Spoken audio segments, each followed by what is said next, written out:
This is Plastic Adventures.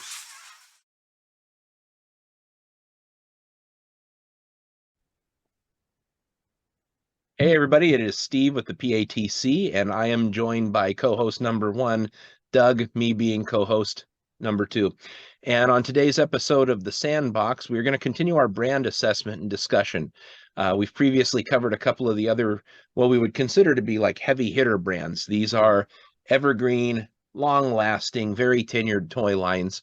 So we're going to be talking about, in my estimation, probably the absolute best toy line that the 80s had to offer. Not my number one favorite, but the best toy line top to bottom. And that is none other than Hasbro's G.I. Joe. Yep. Absolutely. Yeah. So, I mean, it all started with a comic book and a cartoon miniseries in, what was it, 13 figures with limited elbow articulation. Yeah. It was a surprise, I think, for everybody because G.I. Joe up to that point had been 12-inch figures, right? And fully articulated, fully posable with a crap ton of accessories for these guys, right? So what they did was they wanted to kind of recreate that feel, but in a smaller scale. So they gave us the 3 3/4 figures with some limited articulation in their knees and their elbows, with some rotating shoulders, but they gave us the O-ring waist, right? Which was an interesting adaptation that had been used before in like Mego and Takara Tomy and their Microman lines, but they brought it all together in G.I. Joe. Yeah, so I think Hasbro took a look at that and said, if we're going to try and bring this 12-inch scale all the way down to 3 3/4, how do we do that?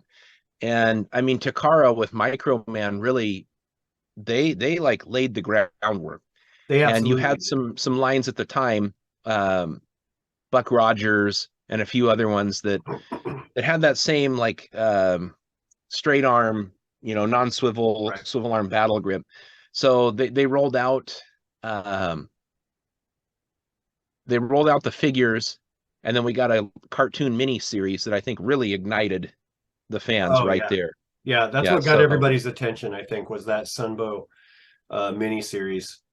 yeah, So yeah. And from a budget line of relatively plain looking figures and a couple of vehicles, it was absolutely no time at all before they revamped those arms to be swivel arm battle grip, mhm. and we started getting some just incredibly designed characters and figures and a very rich history, which has probably contributed to it it being a thing today. 40 some odd, 40 years later, 41 Mhm. years later after the original toys launched. So there's something special about it and something cool, and that's why it stayed in the social conscience. So um, And I guess it going did for stay strong for quite a while. And even though we're going to be talking about some of the more modern um, versions of GI Joe, GI Joe has never really fully gone away. It's always been in some iteration available to the fans. So even after the GI Joe, a real American hero slash international hero, went away in '94. I mean, just 3 years later, they were starting to do re-releases of all of the figures back into Toys R Us. They were giving us these sets. And then right after that, they went into the next iteration of GI Joe, which one was it? Was it Spy what? Troops. Yeah, Spy Troops.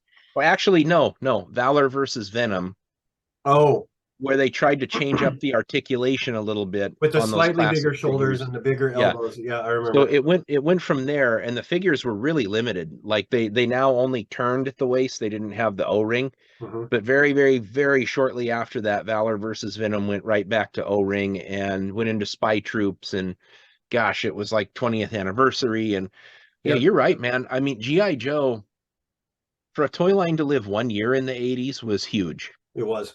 For a toy line to live 5 years, 7 years was huge. And GI Joe got on board in what, 82? Mhm. And didn't stop. I mean, what was the last thing released? Those weird Manimals or whatever they were called into Yeah, KB. in Uh, '94, it had its their that whole run kind of be Mega done. Marines.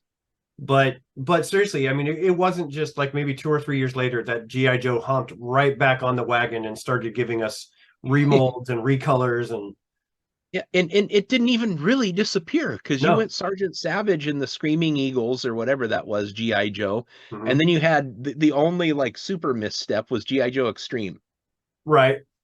because that's when we went 90s, 6 POA type like hyper posed The weird figures. poses, yeah. Uh, Yeah, and then we went into things like Sigma 6. We moved on to Renegades. We got some 25th and then 30th anniversary figures coming along. And then we moved into GI Joe the movie era, which was, the Rise of Cobra, which had another really good kind of modern toy line. Even though we've talked about this in the past, where we think that some of those figures suffered from over articulation, um, and took away from the overall feel of the figure, it was still very popular and still highly sought after by collectors, and still to this day, the Rise of Cobra run of action figures is still pretty expensive. yeah. And then you had Retaliation after that. Mhm. And then you had that really, I forget what the series was called, but it came on like the black card backs with the blue graphics, and it was a bunch of different like Joes in different environments. Gosh, I forgot what it was, but I mean, like many of the stuff that has been retro carded and reissued came right out of that GI Joe like 50th anniversary series, which were Right. 4-inch figures commemorating 50 years of 12-inch Joe. Yep. That whatever it was. But it, So it, yeah, it I mean, never really went away. So yeah, you it's want to talk always in some way evergreen. been available to collectors, to kids, to anybody who's really been interested in GI Joe. And it actually only wasn't until the last couple of years where it kind of took a break, after all of that. And then when GI Joe came back, it came back in a big way. And I say big because they upped the scale of GI Joe again. So they went from 12-inch to 3 3/4, and then they came back and went, hey, let's just go to 6-inch. And then that's kind of where we're at today with the progression of GI Joe. Even though there's some other outliers, like I think Super 7 has some GI Joes that they do in the 3 3/4, five POA articulation, which is kind of weird for GI Joe since it's known for being articulated. But Yeah, they're based on the cartoon look, which I Mhm. really enjoy that, the simplified aesthetic. Um, and I mean, what really kind of reignited the passion had to be Classified, Mhm. because they showed these things off at a toy fair or a Comic Con, and people there was a lot of interest. Hasbro, if you look at what they're doing with Star Wars and Transformers, they're really doing multi-pronged sort of uh, marketing with these Right. figures, right? So you got your Black Series, which is premium, but when Classified launched for Joe, Walmart also did a real limited run of bringing back those 50th anniversary figures on retro cards, which Yeah, love them or hate them. Uh, I didn't love mind them them. or hate them. They sold really well, and you had like an entry point Joe, you had your premium Joe, and then it wasn't long after that that Super 7 started to get back into the game. So now you've got your like 100% niche collector Joe figure there, because you never see Super 7 on the shelf at a Walmart. You see them at Target. Right. Um, and then O-Ring again. Yeah. Come back around to O-Ring. So Um, now we have multi points of engagement once again for GI Joe on all these different collector levels.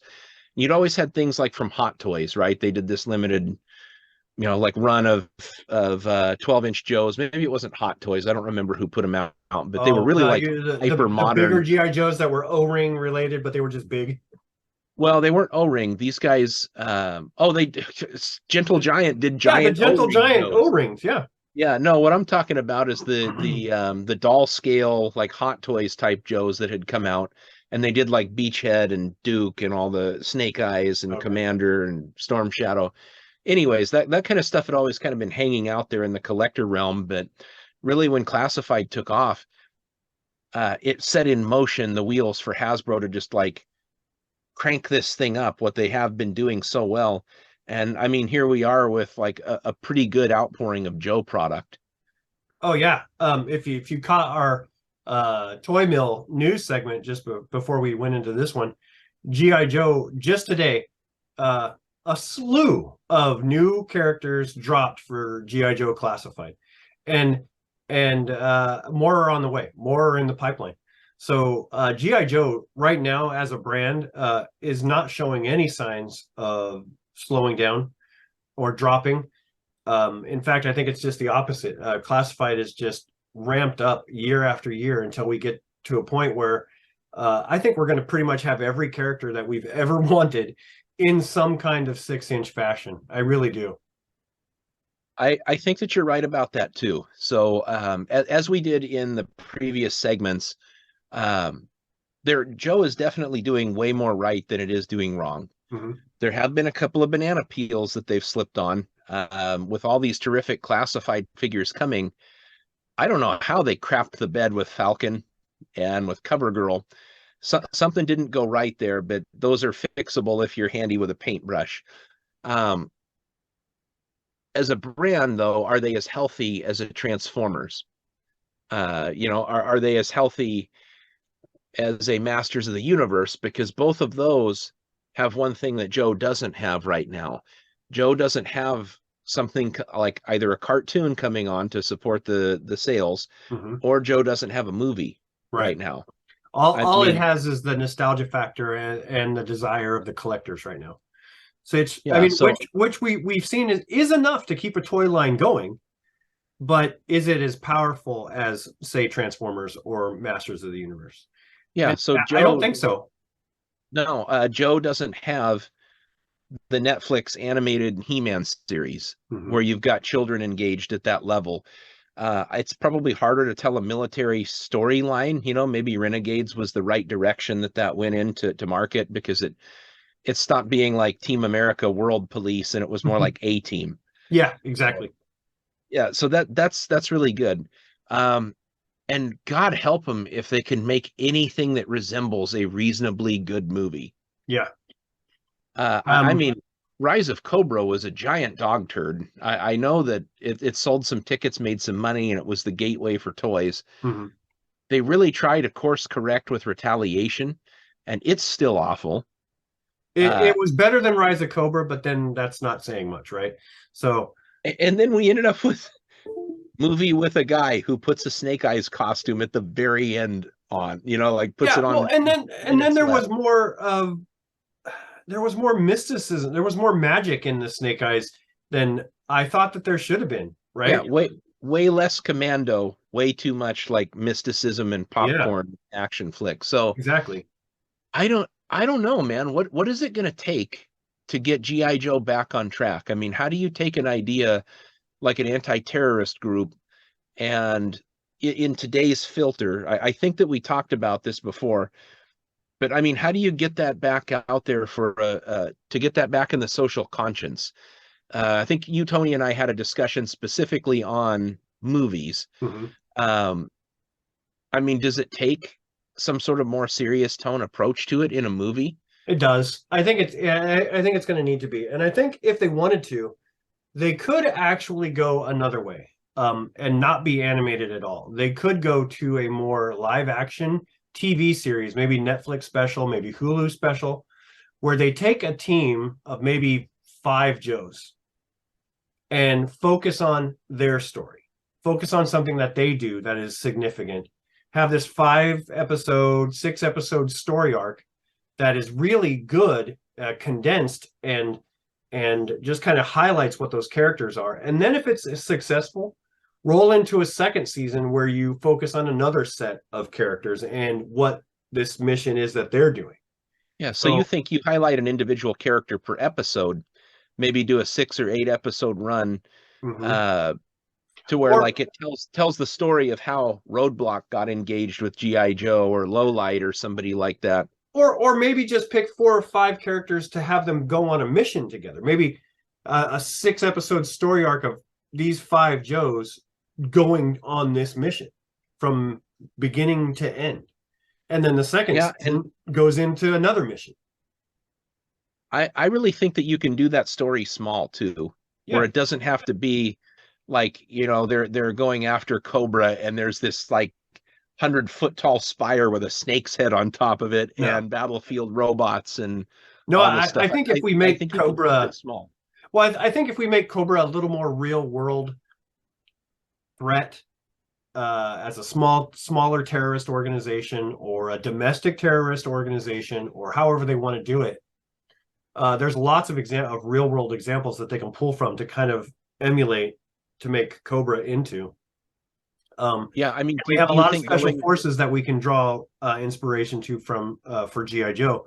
So I think you could put a 5 to 6 episode story arc together, highlighting on just a few of them, and it could be really successful. And it would be darker, it would be more adult, it would be more that they could get their meat hooks into it. Now I don't know if Hasbro wants to go that way because it's not necessarily child friendly. It's more you and I friendly. But I definitely would think that if GI Joe is going to grow up, that's where it should move into. yeah, I think the mistake that they make is they go too sci-fi. Mm-hmm. Like, I mean, you know, you can argue that Rise of Cobra and Retaliation stayed in line with the cartoon pretty well, with all the outlandish crap that happened, you know, the crazy science and everything. Because I mean, that was a big part of GI Joe when we grew up. But yeah, I Yeah, but almost tell think me, when you played with the toys, did you do any of the stuff that you saw in the cartoons, or did you play with them? They're more like they were commandos. more like it was a military Yeah. operation, and Mm-hmm. less like it was, you know, the Weather Dominator, or you know, with all those fantastical elements that they picked up. Yep. Um, so yeah, I think you're right there. They got to get something to. I mean, you could say that the people who are engaged with it are, at our level, are probably going to be there. I mean, maybe that TV show would help to bring more people around. Mm-hmm. How do you put this out there for kids to see, and how do you get a kid liking that concept? Well, you can do kind of what Transformers is doing, where you have and what Masters of the Universe did until just recently. I heard that their second Masters got canceled on Netflix. But Not confirmed yet. You would need to have a child's version of it running concurrently on some place like Netflix or Hulu, that kids can log into and watch and binge watch, I guess.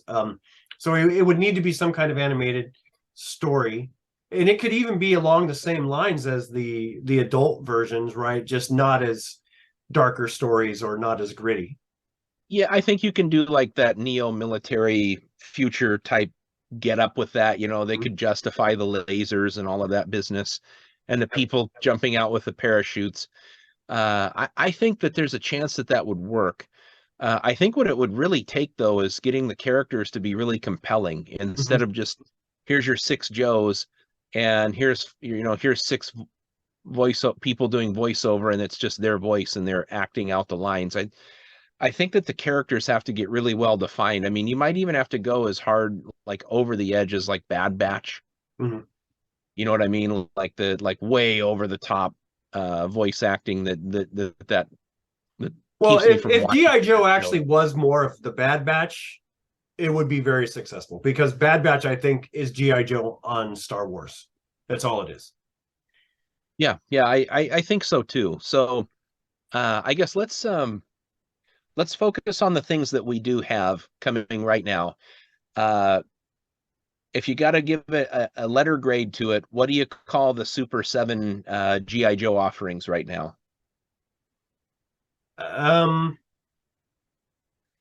Well, okay, so let's break it down into 2 categories. Nostalgia and we'll say collectability, okay, or playability, or whatever you want to call it. So for nostalgia, I think it hits that part of the marketing right on the head. It gives us the old card art. It gives us some new looking styles of the figures, but drawn in that way that it reminds us of the old GI Joe. They're in the same size as the old GI Joe figures, and so you see them on card in the aisle, and you're instantly taken back to when you were a kid and you saw them in the same way. Now, once you get them off the shelf and you have them at home, it kind of goes a little downhill from there. I don't think they're made as well. The ones that I opened one and instantly I was already not happy with even though it was 5-point articulation, you couldn't bend the legs very far. The only thing that you could really move were the arms and the head. The accessories were very thin, very flimsy, and broke almost right out of the package. So that would not get a very high grade for me. The marketing and the appeal would get an A, but the getting it out of the package and holding it in your hand is C, maybe. Okay, so the way that I see Super 7 4-inch figures, uh, I bought Duke and that was it, and I didn't buy two. I normally would, so I can open one and put it on the shelf, but I only bought the one. Not knowing how badly that they feel when they're in your hand and how the accessories are, I would almost think that I mean, in my opinion, 5's all you need if you're a little kid. Mm-hmm. You know, like if you're going to play with your toys out in the sandbox, Star Wars gave you everything that you needed in those figures, right? I would say that on a letter grade as a whole, I think I'm about a B to B minus with them. I love the presentation. I love the looks because they're doing a really good job of capturing the cartoon looks. The thing I think that really kills that is I want to say they're probably about $5 or $6 too expensive.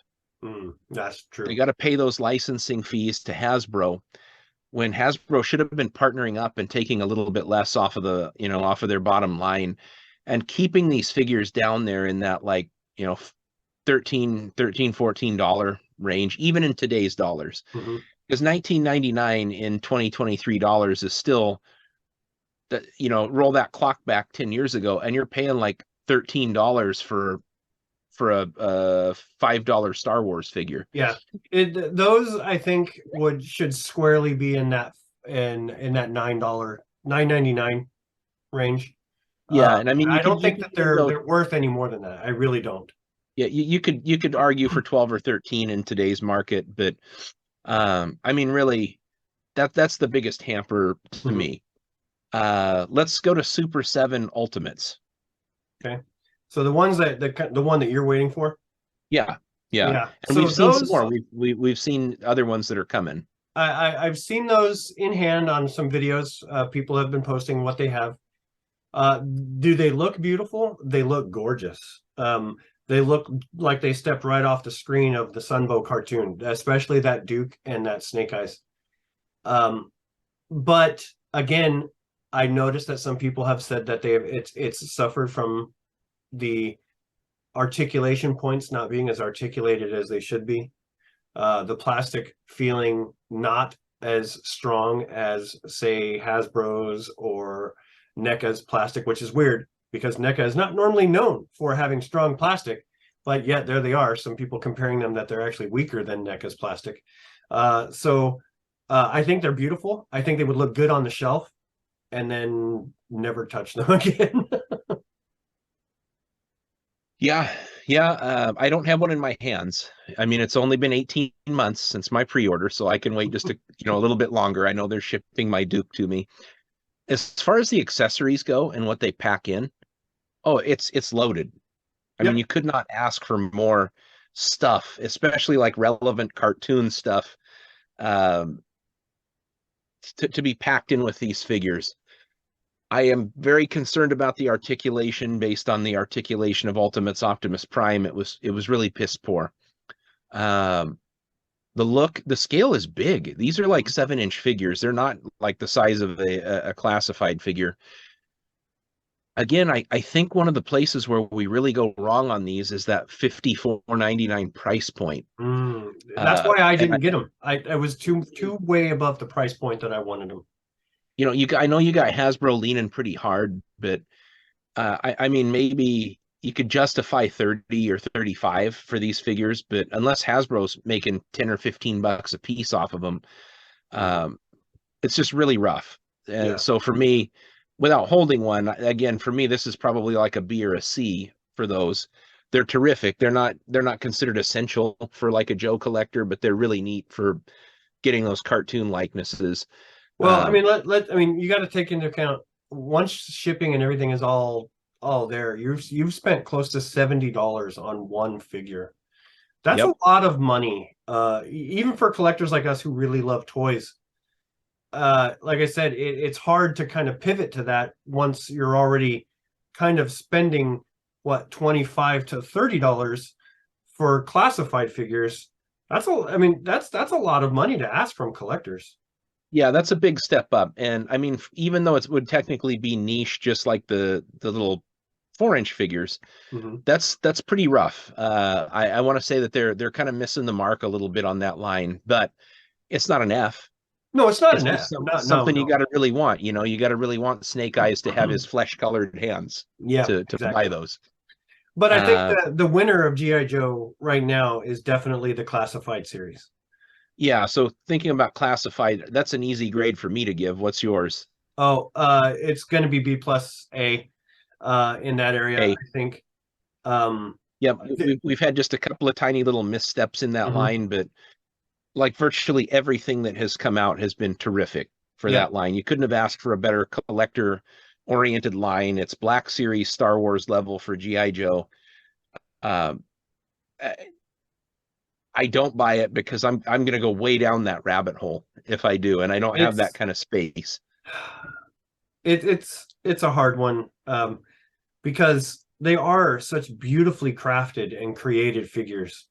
The articulation that it does have, they are not overly articulated. In fact, the articulation points are hidden pretty well. They've done really good in course correcting to the more 80s aesthetic of a lot of the characters, which everybody is happy with. I think the only complaint that I have really is that none of the characters come with a figure stand. Like they don't have something you can plug their feet in. So you have to be, when you're setting them up, you have to sit them up in that classic A pose because you just can't put any other weight around them. Yeah, and the backpacks. There's a really small peg to put the backpacks on with. They don't really like to stay in place on some of them, but some of them are good that, and some of them are not. Like it's hit and miss with the backpacks. But I think that all of the figures should have had a figure stand that they plug their feet into and can stand on. That's really like the biggest complaint I have, which is not a complaint, really. That's it. Yeah, that's it. They all come like super accessorized, highly detailed accessories. And even Falcon with the goofy face, that's still impressive sculpting that they're doing on these things. They're not giving us bottom of the barrel type of things. They're giving us the best that they have. And I think it's really showing. Yeah. In the case of Falcon and CoverGirl, it's sort of bad paint apps at the factory. I think Hasbro wasn't expecting Wish versions of those paint masks on the figures. If that's the worst that this line gets, I'll take it. Because everything else has been so fantastic. I mean, even the B tier character that they might have done, like Crocmaster, of course. Even Crocmaster is terrific. They are. They're all really well done. And the only complaint for Hasbro, I think, is in some of their recent O-ring reissues. That's the next one. People have been complaining about that one. Particularly the Sky Striker set has been way less than good. It's come it's come figures popping off of cards in the packages, elbows being already cracked. I mean, there's been a lot of complaints on the O-ring side of the house. Yeah, and they got us really jazzed with the Storm Shadow and Snake Eyes. Mm-hmm. We were super excited. I love the packaging. I love everything that this line is supposed to be, but the QC issues on some of the figures leaves a lot to be desired. That Sky Striker for a good hunk has been really disappointing. Yeah. And I did unbox my Duke because I would always, I spent the extra money for a set so I could have another one. Right. And you had the janky paint apps on the eyebrows and a little Yeah. over applied on the mouth. So what really should be the crown jewel of their line, I mean, these guys are like about 20, 21 bucks a piece, and you have to buy them in sets of 2. For something that I would think would be like the number one only for collector oriented thing that they're doing right there, the return of the O-rings, it hasn't been the best jumping off so far. You're No. doing the Transformers and Joe crossovers where the Transformers are really awful. Yep. And the carded figures that are coming with them, we had what should have been an awesome Baroness, but for some reason there's paint apps inside of the glasses, so it's a different shade than the plastic face outside. So it's been really disappointing. Like, I want to love O-ring, but the flimsy packaging, the quality control issues, I mean, that might at the moment be the weakest GI Joe offering that they do. It is, and with the number of complaints that I've seen on social media, it could be enough to make people stop buying O-ring together. If they're going to keep getting what they get, they may just drop it all together. They may not want it anymore. And so I see things like, if there is another Sky Striker type of HasLab, I don't see it being as popular in the future. Yeah, unless they course correct. Exactly. And they start fixing a couple of these issues. I don't have a reason to buy them other than it's a carded O-ring Joe. Right. And it's going right on the shelf and not to be touched and looked or done with anything again. Yeah. So, and there are issues like the accessory pack out. I don't know why it's not packed out like the classic figures. I mean, half of them, to get their original accessories, you got to take them off of the card, and inside, packaged in this little piece of facial tissue, is like the stuff that should have been on the card with the figure to begin with. So, that just, it's almost there, but right now I think I probably got to go like a C for O-ring. It's got a pretty hard C. Like it's not, they're not bad, but there still has a long way to go, and only in quality control, not in the idea. Yeah. So I guess overall the assessment of Joe: strong, not Transformers strong, not Star Wars strong, maybe not even Masters of the Universe strong right now, but strong enough to keep going. Yeah, so we're up there. So I'm happy with room to grow, and hopefully they treat the franchise right. All right, that was a good discussion. Thanks. I know, another long one. So thanks for joining us tonight. Again, we'll do the obligatory plug for the Facebook page for Steve's group, the Plastic Adventure Toy Community, me on Instagram for the Toy Man 80s, and join us next time when we go into more brand discussions. So until then, see you in the toy aisle.